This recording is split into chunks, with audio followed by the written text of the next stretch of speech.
Fragmentos de una enseñanza desconocida, capítulo número 13.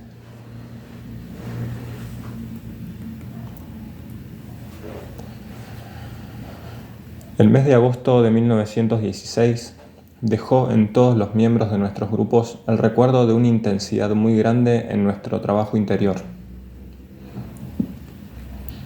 Todos sentimos que teníamos que darnos prisa, que realmente hacíamos demasiado poco con respecto a la marca inmensa que nos habíamos fijado.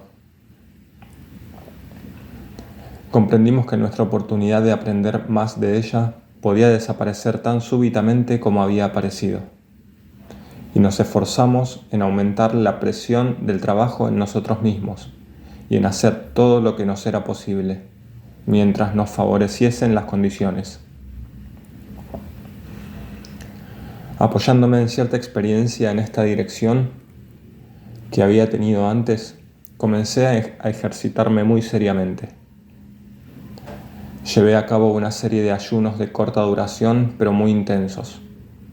Los llamo intensos porque de ninguna manera ayunaba por razones de salud. Por el contrario, trataba de dar a mi organismo los choques más fuertes posibles. Además, me puse a respirar según un sistema preciso, que, aplicado al mismo tiempo que el ayuno, me había dado antes interesantes resultados psicológicos. También me ejercitaba en la repetición, según los métodos de la oración mental, que antes me había ayudado mucho a concentrarme y a observarme. En fin, me entregué a una serie de ejercicios mentales bastante difíciles para disciplinar mi atención.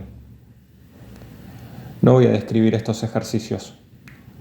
No los emprendí, después de todo, sino para tantear el terreno, sin saber exactamente a dónde me podrían conducir. Más en conjunto, todos estos esfuerzos, así como nuestras conversaciones y nuestras reuniones, me mantenían en un estado de tensión desacostumbrada, y de esta manera me prepararon en gran parte para la serie de experiencias extraordinarias por las cuales iba a pasar. En efecto, G cumplió su palabra. Vi hechos y comprendí simultáneamente lo que él tenía en mente cuando dijo que antes de los hechos eran necesarios muchos otros elementos. Los otros elementos eran una mejor preparación, una comprensión más profunda de ciertas ideas y la necesidad de encontrarse en cierto estado. La necesidad de este estado, que es emocional, es seguramente la menos reconocida. Quiero decir que no comprendemos que tal estado es indispensable y que sin él los hechos son imposibles. Llego ahora al problema más difícil: la absoluta imposibilidad de describir los hechos mismos. ¿Por qué? A menudo me he planteado esta pregunta y solo puedo contestar que tales hechos son de naturaleza tan personal que en ningún caso se pueden comunicar a los demás. Ahora he comprendido que esto no era así solamente en mi caso. Siempre es así.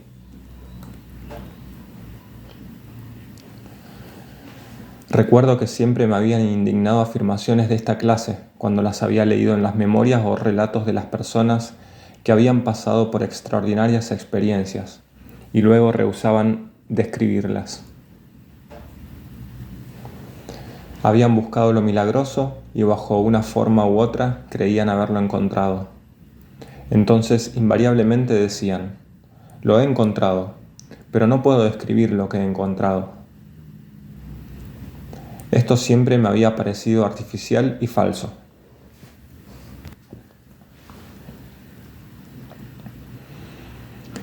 Y he aquí que me encontraba exactamente en la misma situación.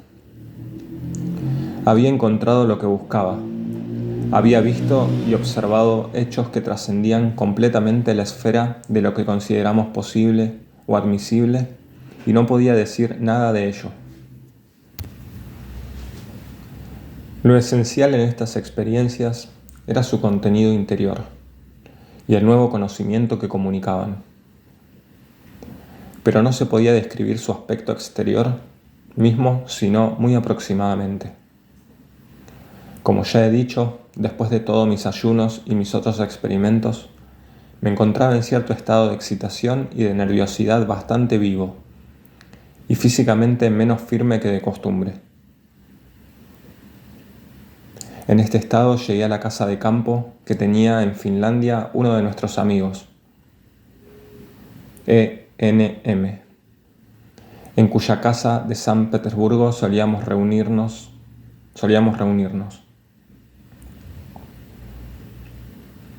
G estaba presente con 8 de los miembros de nuestros grupos. Esa noche llegamos a hablar de las tentativas que habíamos hecho para contar la historia de nuestras vidas. G se manifestó muy duro, sarcástico. Nos atacaba uno tras otro, como si quisiera provocarnos, y subrayaba con insistencia nuestra cobardía y la pereza de nuestro pensamiento. Me fue particularmente penoso cuando se puso a repetir, ante todo el mundo, algo que yo pensaba sobre el Dr. S., dicho a él en forma confidencial. Lo que dijo me resultó muy desagradable, sobre todo porque yo, por mi parte, siempre había condenado tales chismes en los demás. Creo que eran alrededor de las 10 cuando nos llamó a Z, al Dr. S. y a mí, a un pequeño cuarto apartado. Nos sentamos al estilo turco en el suelo, y G empezó a explicarnos y a mostrarnos ciertos números de posturas y de movimientos. No podía dejar de notar la seguridad y la precisión asombrosas con que realizaba estos movimientos. Por otra parte, no presentaba nada excepcional. Un buen gimnasta podría haberlos hecho con facilidad, y yo, que nunca he pretendido pasar por atleta, podía imitarlos exteriormente. No obstante, G nos explicaba que ningún gimnasta ejecutaría esos movimientos como él, pues él tenía una manera especial de hacerlos con los músculos relajados. Después de esto, G volvió una vez más a las razones de nuestra incapacidad para contar la historia de nuestra vida. Y fue entonces cuando comenzó el milagro.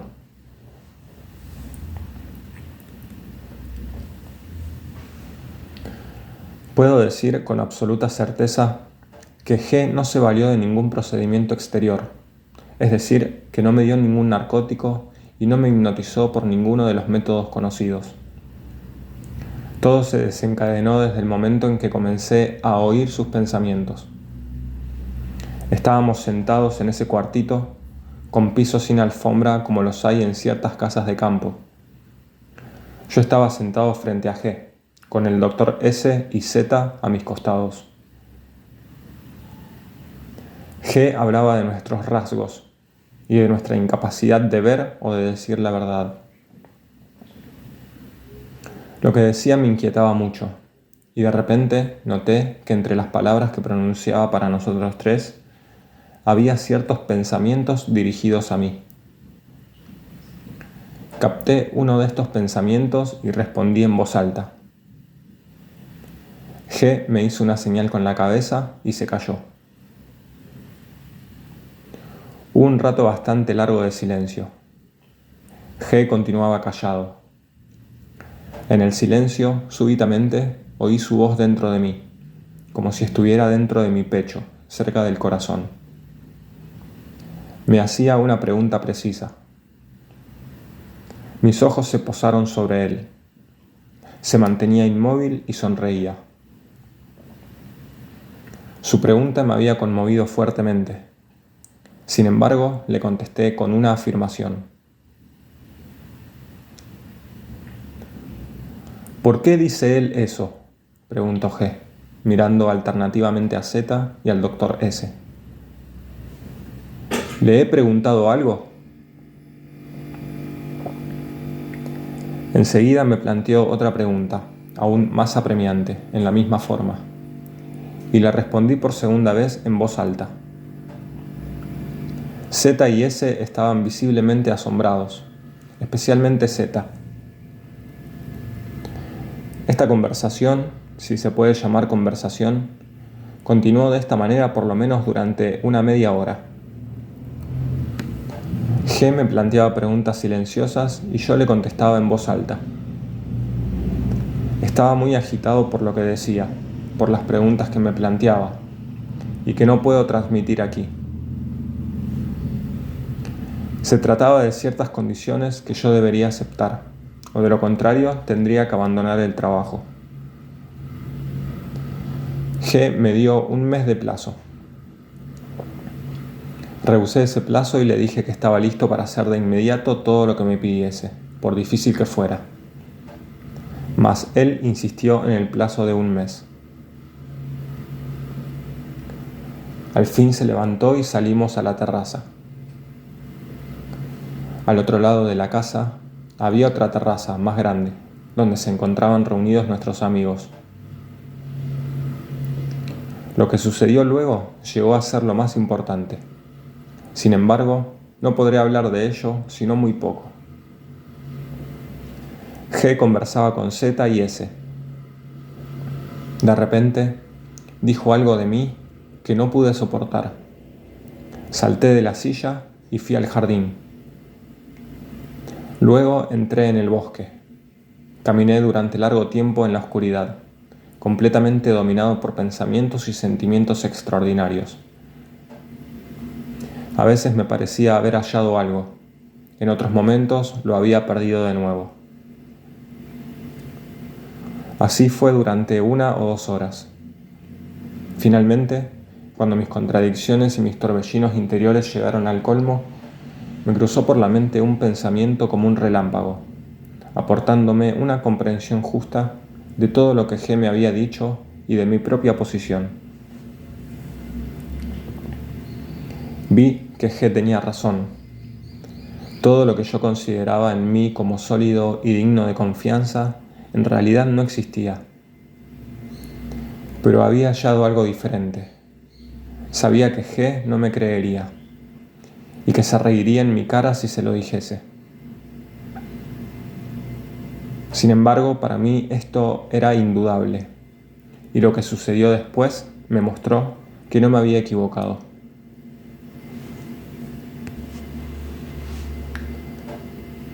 Me había detenido para fumar en un lugar despejado, donde me quedé sentado largo tiempo. Cuando regresé a la casa, la noche ya estaba muy avanzada. No había nadie en la pequeña terraza. Pensando que todo el mundo se había acostado, entré en mi cuarto y me acosté también. De hecho, G y los otros estaban cenando en la terraza grande. Poco después de acostarme, nuevamente se apoderó de mí una excitación extraña. El pulso empezó a latir con fuerza y otra vez oí la voz de G en mi pecho. Pero esta vez no me contenté con oírlo. Le respondí mentalmente, y G me oyó y me contestó. Había en esto algo muy extraño. Traté de encontrar lo que pudiera confirmarme la realidad de esta conversación, pero fue en vano. Después de todo, quizá era imaginación o un soñar despierto. También traté de preguntarle a G algo concreto que no dejase ninguna duda sobre la realidad de nuestra conversación, o del hecho de que él estuviese participando, mas no pude inventar nada que tuviera suficiente peso. A ciertas preguntas que yo le hacía y a las cuales él respondía, yo mismo hubiera podido contestarlas igualmente bien.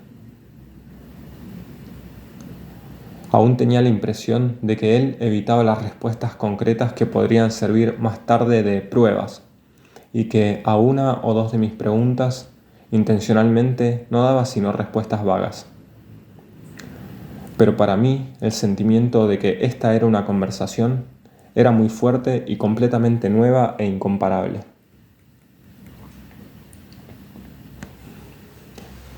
Después de un largo silencio, G me hizo una pregunta que me puso inmediatamente en estado de alerta, después de lo cual se detuvo como si esperase una contestación.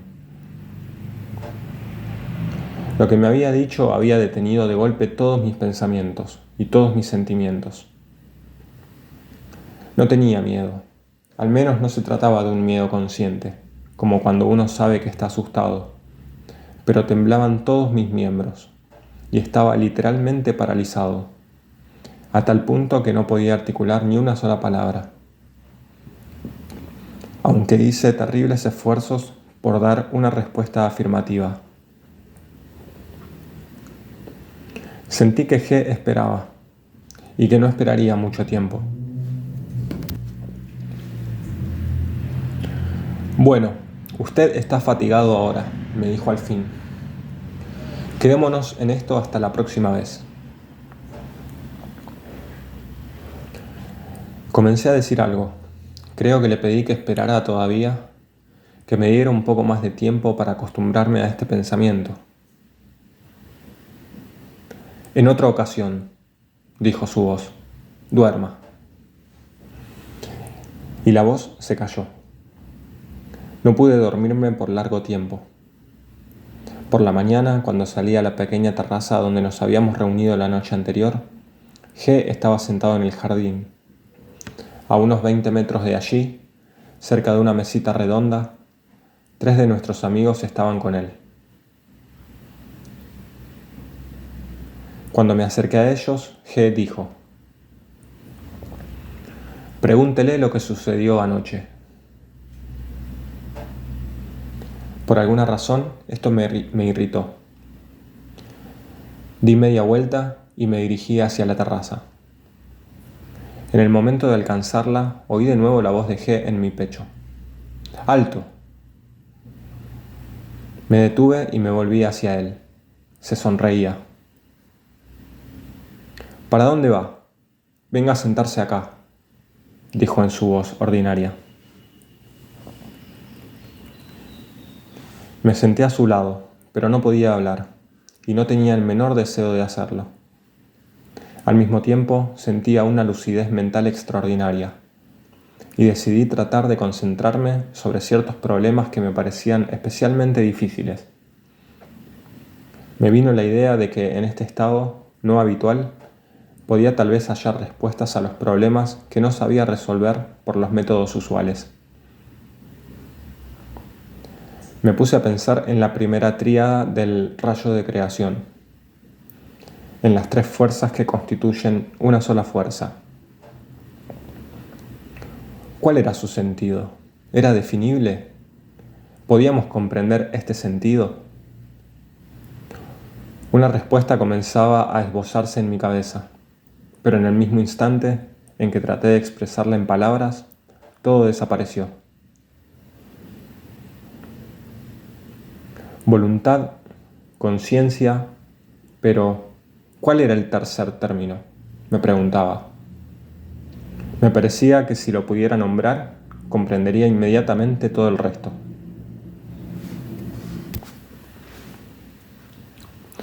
«Deje eso», dijo G en voz alta. Volví los ojos hacia él. Me miraba. «Eso todavía está muy lejos», dijo. «Usted no puede hallar la respuesta ahora. Piense más bien en usted mismo, en su trabajo».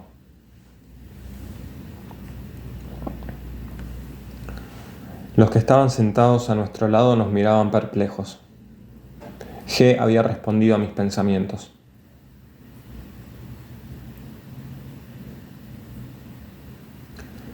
Después de esto comenzó una experiencia muy extraña que se prolongó durante los 3 días que estuvimos en Finlandia. Durante estos días, en los cuales tuvimos numerosas conversaciones sobre temas variados, estuve constantemente en un estado emocional desacostumbrado, que algunas veces me parecía abrumador. ¿Cómo liberarme de este estado?, le pregunté a G. Ya no puedo soportarlo. ¿Prefiere dormir?, dijo. Por cierto que no. Entonces, ¿qué es lo que me pide? Tiene lo que quería. Utilícelo. Ahora ya no duerme.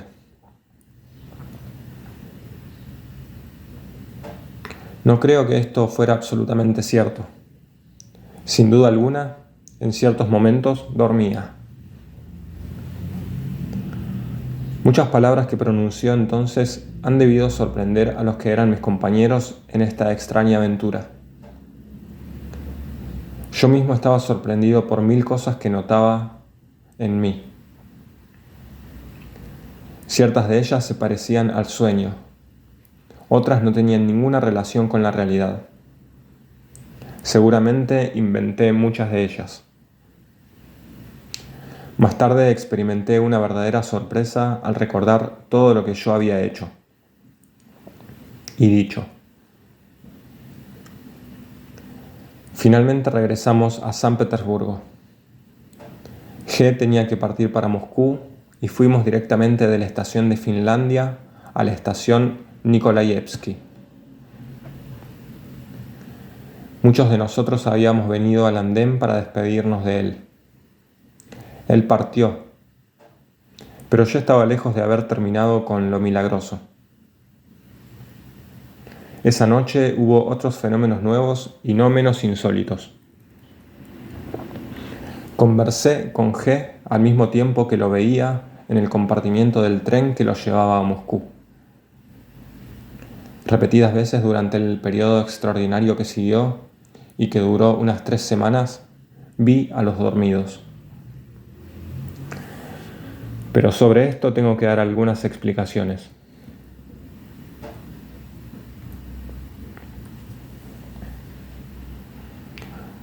Dos o 3 días después de la partida de G, yo caminaba por la calle Troitsky. De repente vi que el hombre que venía hacia mí estaba dormido. No podía haber la menor duda. Aunque sus ojos estaban abiertos, andaba manifiestamente sumergido en sus sueños, que le corrían por la cara como nubes. Me sorprendí pensando que si pudiera mirarlo durante bastante tiempo, vería sus sueños, es decir, comprendería lo que él veía en sus sueños.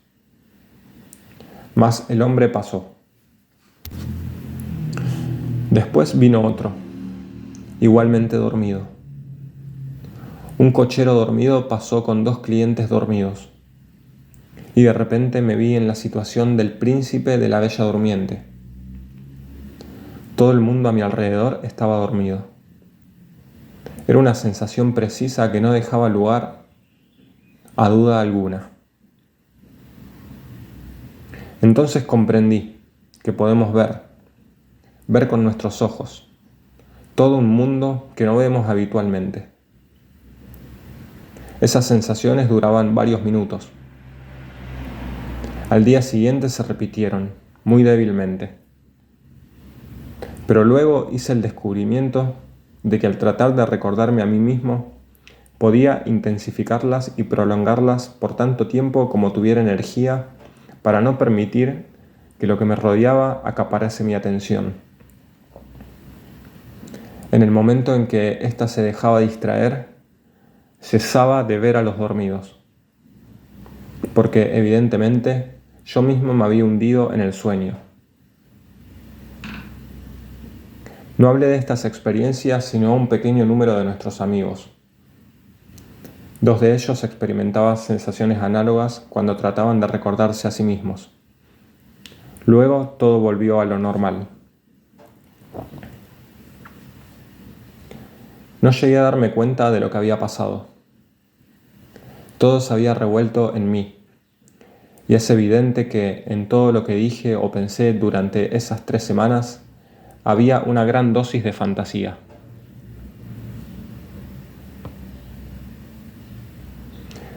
Sin embargo, me había visto. Había visto en mí cosas que nunca había visto antes. Esto era cierto, y aunque luego volví a ser el mismo hombre, no podía dejar de saber que eso había existido, y no podía olvidarme de nada. Hasta comprendí con absoluta claridad una verdad importante, a saber, que en nuestro estado ordinario de conciencia no se puede observar ni estudiar tal como se estudian los fenómenos físicos por medios ordinarios. Ninguno de los fenómenos de orden superior, llamados a veces metafísicos, es decir, que trascienden la categoría de los hechos ordinarios observables cada día.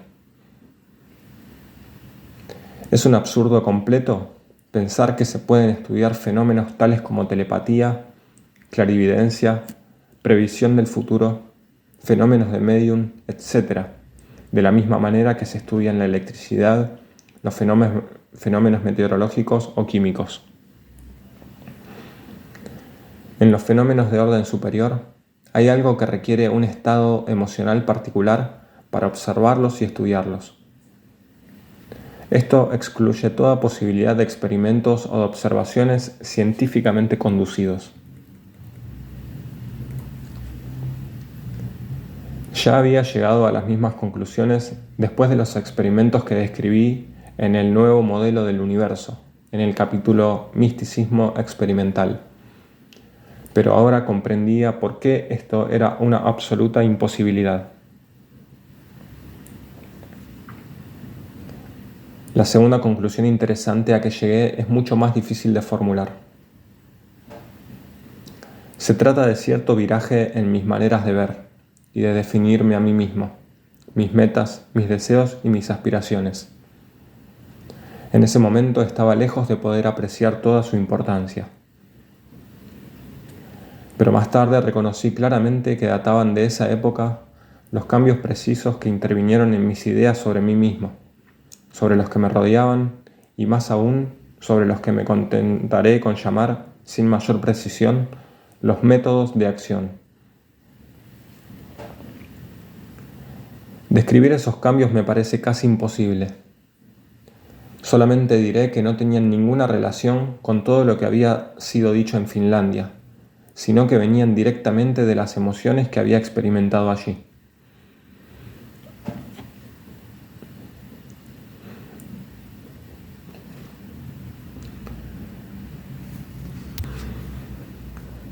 Lo que noté en primer lugar fue el debilitamiento en mí de ese individualismo extremo que hasta esa fecha había sido el rasgo fundamental de mi actitud frente a la vida.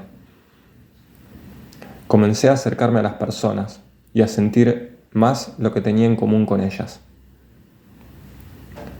En segundo lugar, en una parte muy profunda en mí, llegué a comprender el principio esotérico de la imposibilidad de la violencia, es decir, de la inutilidad de los medios violentos para lograr cualquier cosa. Vi con perfecta claridad y desde entonces nunca llegaría a perder este sentimiento, de que los medios violentos o los métodos de fuerza, en cualquiera que fuese el dominio, infaliblemente tienen que producir resultados negativos, es decir, opuestos a los mismos fines para los cuales se aplican. A lo que llegué era algo que se parecía a la no resistencia de Tolstói, pero no era completamente igual, porque llegué a la misma conclusión no desde un punto de vista ético, sino práctico.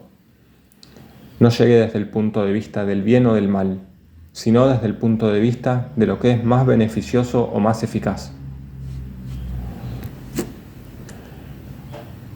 G regresó a San Petersburgo al comienzo de septiembre. Traté entonces de preguntarles sobre lo que había pasado de hecho en Finlandia. ¿Me había dicho realmente una cosa espantosa? ¿Y por qué había estado yo espantado? Si tal fuese el caso, quiere decir que usted no estaba preparado, respondió G. No me dio ninguna otra explicación. Durante esta visita de G, el centro de gravedad de nuestras conversaciones fue el rasgo principal o el defecto principal de cada uno de nosotros. Al definir nuestros rasgos, G se mostraba pleno de ingenio. En aquella ocasión me di cuenta de que era casi imposible definir el rasgo principal de ciertas personas. En efecto, puede estar bien escondido detrás de diversas manifestaciones convencionales, que sea imposible descubrirlo. Por lo tanto, un hombre puede considerarse a sí mismo como su rasgo principal, así como yo puedo llamar mi rasgo principal Ouspensky, o como G siempre decía, Piotr Demianovich. Aquí no puede haber errores, dado que el Piotr Demianovich de cada persona se forma, por así decirlo, alrededor de su rasgo principal. Cuando uno de nosotros no estaba de acuerdo con la definición que G había dado de su rasgo principal, G siempre decía que el simple hecho de este desacuerdo era suficiente para probar que él tenía razón. No, yo no me reconozco en eso, dijo uno de nosotros. Eso de que estoy seguro que es mi rasgo principal es mucho peor. Pero estoy de acuerdo en que los otros me pueden ver como usted me ha descrito.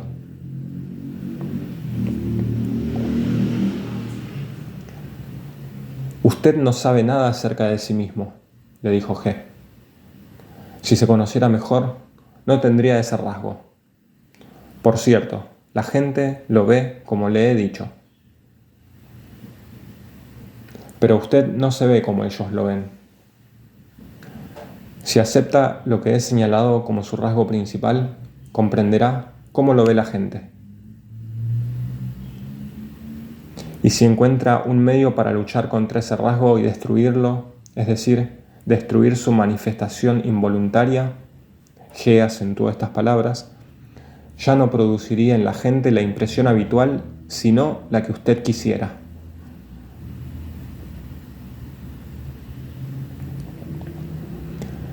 Así comenzaron largas conversaciones sobre la impresión que un hombre produce a su alrededor y sobre la manera de producir una impresión deseable o indeseable.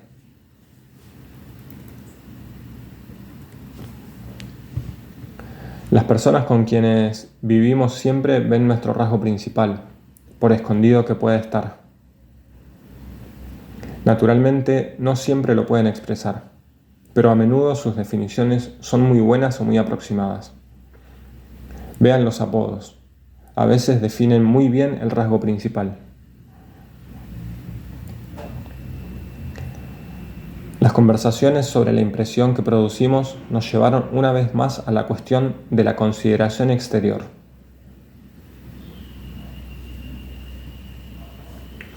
Un hombre no puede considerar exteriormente en una forma conveniente mientras esté instalado en su rasgo principal, dijo G. Por ejemplo, fulano de tal, nombró a uno de nosotros, su rasgo es que nunca está en casa. ¿Cómo podría considerar algo o a alguien? Quedé asombrado por lo acabado de ese rasgo, tal como G lo había delineado. Ya no era psicología, era arte. Pero la psicología debe ser un arte, dijo G. La psicología no puede ser simplemente una ciencia.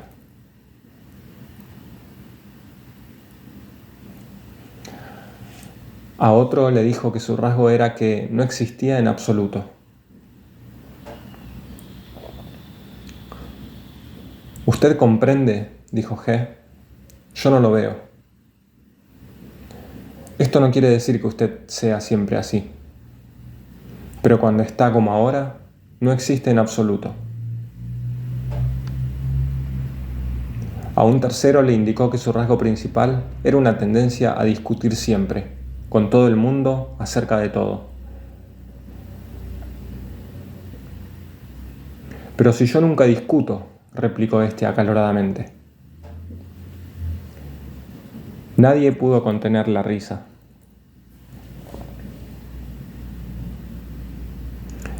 G le dijo también a otro.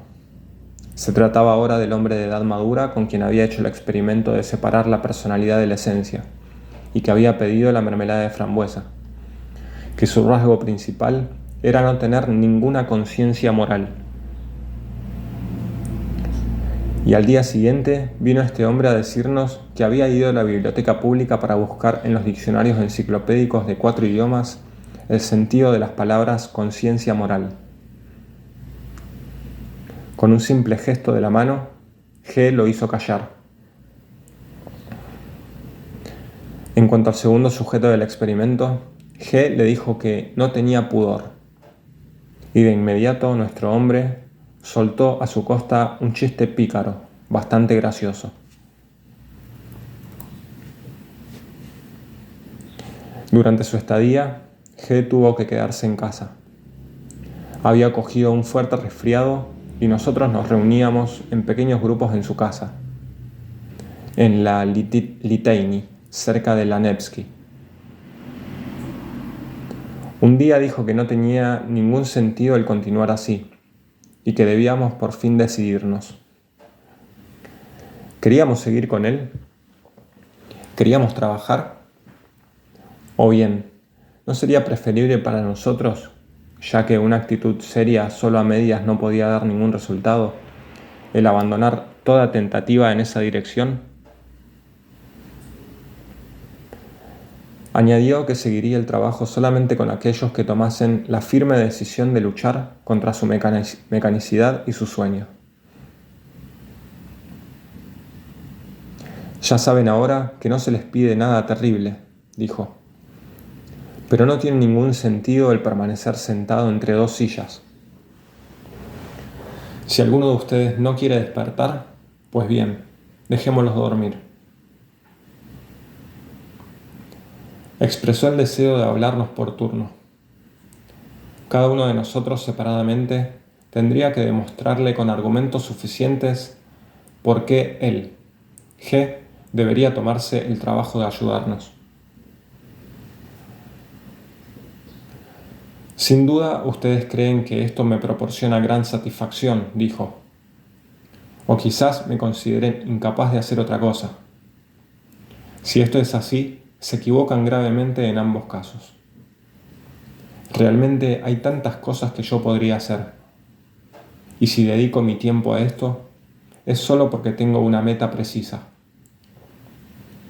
Ahora deberían ya ser capaces de comprender la naturaleza de esta meta y de reconocer si siguen o no en el mismo camino que yo. No diré nada más, pero de ahora en adelante no trabajaré sino con aquellos que puedan ser útiles para mi meta. Y solo pueden serme útiles aquellos que firmemente han decidido luchar contra ellos mismos, es decir, luchar contra su mecanicidad.